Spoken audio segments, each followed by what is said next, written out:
Guy Green or Dr. Earth? Let's talk about it. What's good, people? How's it going? Welcome back to the channel. If you guys are new here, please do subscribe down below, smash a like and all that good stuff, man. Because today we're comparing Dr. Earth and Guy Green. Now, these are two popular organic amendments. A lot of people like organic amendments. There's a lot of debate whether organic flour tastes better than synthetically grown flour, but that's not the forum for that. Today we're going to compare the Guy Green 284 and 444 with some of the Dr. Earth products, because these are great organic inputs as well. We're gonna break everything down, what you should look for, what's the differences between these two, if any at all, and what's the best way to use some of these organic inputs. So stick around, smash the like, and let's get into it.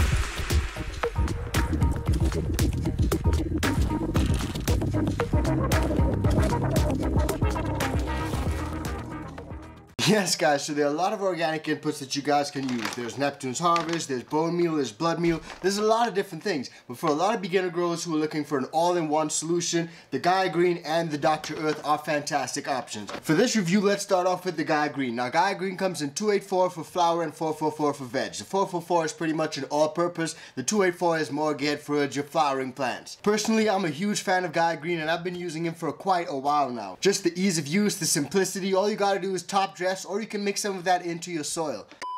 Yo, what's good, people? Breaking news, man. I'm sorry to interrupt your scheduled programming, but we have a massive announcement, guys. This is that new Mars Hydro light. Guys, Mars Hydro's been doing bar style lights for the longest while now, and that is all we run on this channel, man. So I just wanted to show you guys this.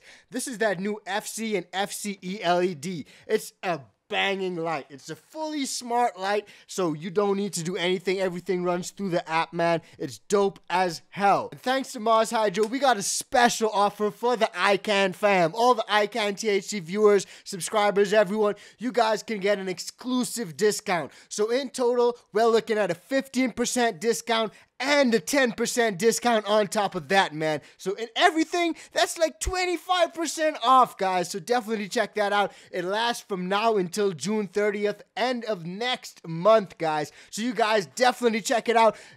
Tune in, man. Tap in. These lights are friggin' amazing. Check out my Instagram. Check out some of the great flower that we can grow under it. And hit that discount code for an extra discount. ICANN THC discount code. ICANN THC works on everything. But to get that special 10% off on top of these lights, hit ICANN THC 10. ICANN THC 10, use that discount code. For everything else, use ICANN THC as the discount code. Grab a double discount, guys. Don't miss it, because this light, foldable, detachable, it's amazing. Trust me. So upgrade your grow, upgrade your setup, and cop some of that Mars Hydro goodness, man.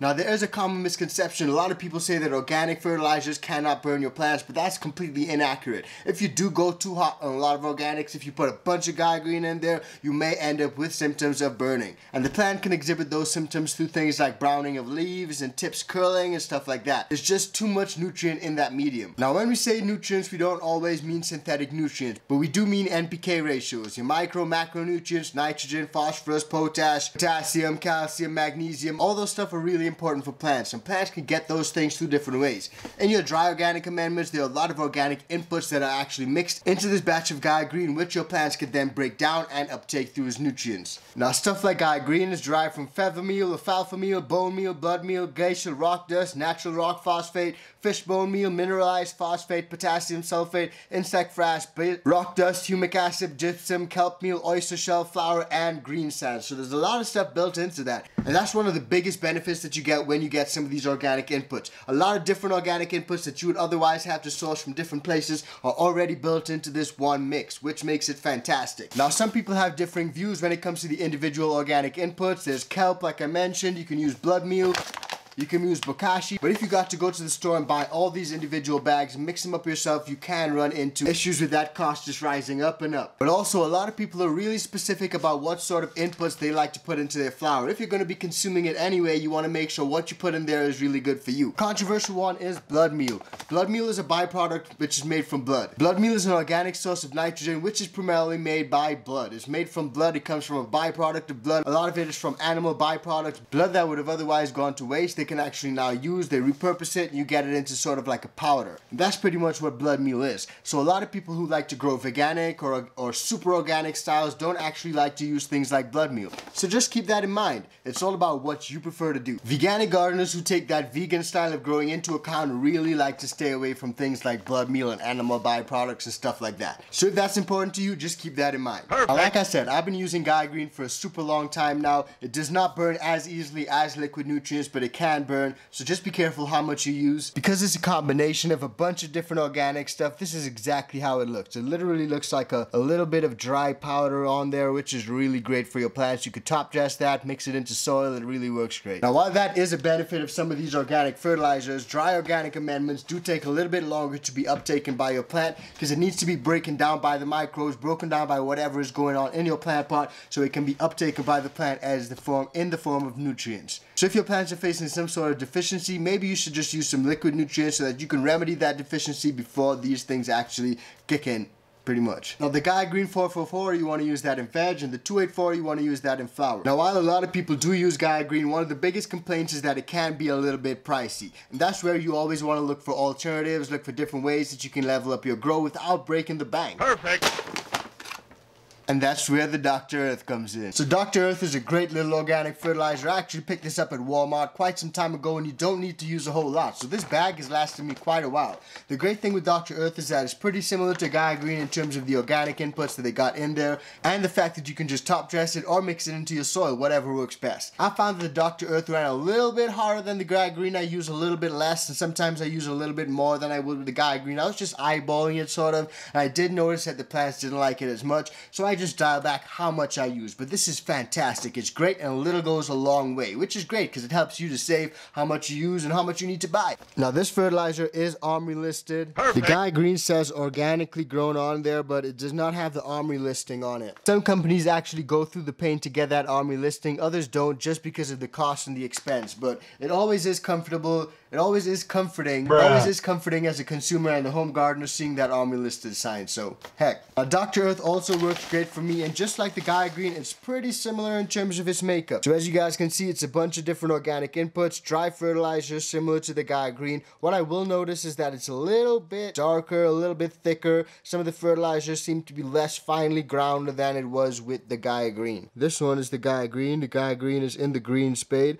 and this is that Dr. Earth, which is in the pink one. So the Dr. Earth and the GAIA Green, you can actually see the difference in sort of like the consistency and stuff like that. Look at it. This is that Dr. Earth, and this is the GAIA Green. So you can see the difference in consistencies. One is more finely ground up, and one is a little less finely ground up. But that aside, the two perform a really similar function, man. So this is that Dr. Earth all-purpose, and this is actually derived from alfalfa meal, fish bone meal, other meal, potassium sulfate, kelp meal, and kelp flour. So from what I'm seeing, this does not have any of that blood meal in it. So this may be a lot better for some of you veganic growers out there who don't like to use animal byproducts in your grow. Now what I actually found was pretty cool is that right here you guys can see it actually says fertilizer tea. So you can actually mix 2 pounds or 5 cups for every 5 gallons of water, let the mixture set for 24 hours, strain well, and you can use that as a fertilizer tea, which is actually pretty cool. So you can use this as a compost tea pretty much, man. A lot of people know about compost teas. Compost teas are great, but you need to get those organic inputs, put it into like a pantyhose or something like that, or a cheesecloth, and really brew that tea. Let it steep, let it sit there, and let it bubble with an air store and all that stuff. If you guys want to learn more about compost teas, definitely check out some of our videos. But Dr. Earth all-purpose fertilizer is a great way that you guys can hack your compost teas. I've not actually heard of people using GAIA Green for compost teas, but I'm absolutely sure that it can be done.